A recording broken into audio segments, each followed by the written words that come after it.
رازی ورونو داخل کړو مدرسو کې خپل بچیان چې زده کړي قرآن چې په خپل دین شي ترې نه جوړ شي عالمان چې زده کړي قرآن ډېرې فتنې زموږ نوجوانانو ته متوجه دي. زما محترم زموږ مشرانو ته دا کول پکار دي. دا هغوی نگراني ده، دا هغوی ذمهواري ده چې د خپلو نوجوانانو صحیح تربیت وکړي. او که غواړي چې زما نوجوان نسل صحیح، زما مستقبل کې معاشره پاکي، زموږ نوجوان نسل د الله په بندګۍ کې مصروف شي، په ماشوموالي کې مشره تا ته وایم د خپل ماشوم تربیت وکړي.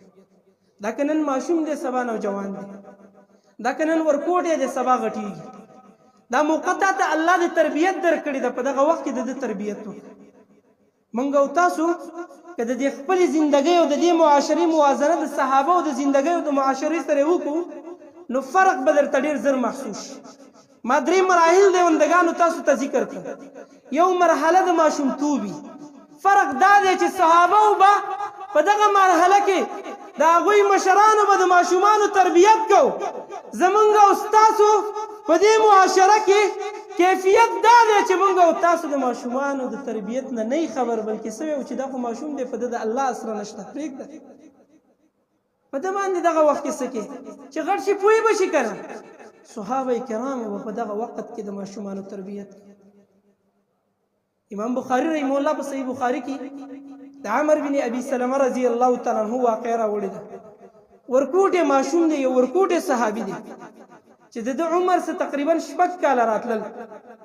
دا په 6 کالو کې وایي زه به د پلار سره تجارتي قافلې به راتللې، هلته به تلم، دغه تجارتي قافلونو ما قرآن کریم زده کړ او د هغوی نه به مې لږ لږ اورېدل تر دې چې ما قرآن کریم زده کړ.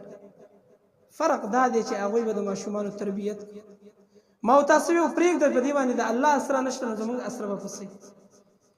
دویمه مرحله د نوجوانۍ او د ځوانۍ مرحله، موازنه وکړئ. د صحابه او د نوجوانانو کیفیت دا و چې هغوی به د خپله ځواني د الله په بندګۍ کې مصروفه کړې وه. د هغوی مشرانو په ماشومتوب کې به تربیت وکړو چې کله به د ځوانۍ مرحلې ته راورسېدل، د الله په بندګۍ کې به دا ځواني صرف. تاسو وګورئ د جنګ احد په موقع کې، د جنگ بدر په موقع کې چا سرونه شیندل؟ ځوانان نو؟ چا د نبی کریم صلی الله علیه وسلم د پاره د خپل سرونه مبارکه دا په دې ځمکه کې ونغړول، د خپل وینې قربان کړي؟ دا څوک ځوانان نو؟ د الله رسول چې د احد د غزا د پاره اعلان وکړو، بشمار صحابه کرام را منډې وکړې. بعضې صحابه کرام دونه حرص لرل چې د الله رسول ته اصرار کوي، د الله رسول موږ په کې شریک. بعضې صحابه کرام د عمر نه کم د الله رسول واپس چې په هغې کې عبدالله ابن عمر رضی الله عنه چې د الله رسول ورته وویلې زه لاړ شم.